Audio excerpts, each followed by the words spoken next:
Hey there, this is Spectrum Creations. I'm going to be showing you how to make this shiny textured cube in Blender 2.68.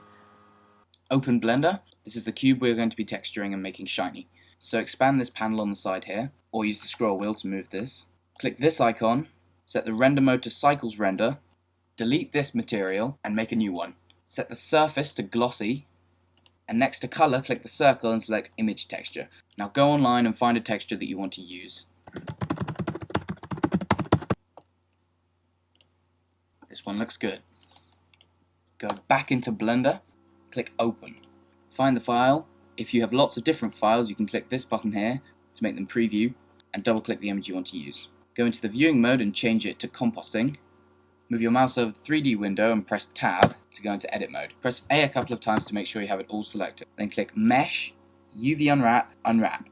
Now go into this window, click the little image icon and select the image that you chose earlier. Use the scroll wheel to zoom, use S to scale, and G to grab. To scale only on a certain axis, press S and then the axis you want to scale it along. Set the viewing mode to texture so you can see the texture move in real time as you move your mesh across the image. If your image is tiled and you want to tile it, just simply press S and scale it bigger than the image. Now go back into the default viewing mode and then down here select texture. Now at the moment we have a ridiculously shiny cube, so to change that, maximize the preview window, scroll down and change the roughness to 0.3. We're going to add a floor, so come out of edit mode and go into object mode. Deselect the cube by pressing A, go to add mesh plane. Use the arrows to move it to the desired position and then press S to scale. Scroll up in this window, add a new texture, set it to glossy again. Set the roughness to 0.7. You can change the color to whatever color you want. To view the color in editing mode, scroll down, go into settings and change the viewport color to the color you wish to see it. Next we're going to add a light source. You already have a light source by default, but we don't want that. So go into the outliner, scroll down to find the lamp, right click on it and select delete. Now go to add mesh plane again. This time we're going to put it above the object. To rotate, just press R and then the axis you want to rotate it along and move it to the desired position. Go into your material properties, scroll up if you can't see anything, click new and select mission. You're going to leave the color as white and set the strength to 30. To see this better, we're going to go into rendered.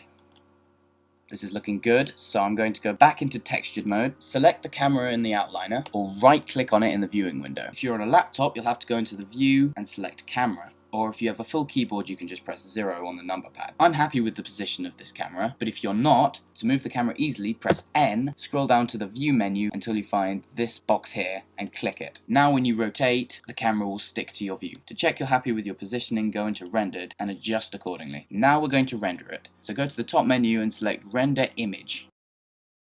This looks pretty cool, but there's quite a lot of grain in the shadow. To fix this, we go into render settings, scroll down until you find sampling, open the menu, and change the render samples to a larger number. Render the image again. As you can see, this is a much more crisp image. If you're really fussy, you can change the background color. To do this, go into the world menu, click this color here, and select the new color you want. You will obviously have to render this again. So now I want to save this image. To do that, just press F3, or FN F3 if you're on a Mac. Then select the place you want to save it and change the name. I'm going to call it Cube. And save. So now you should have it on your desktop. Thank you for watching. I hope this has helped you. Happy blendering.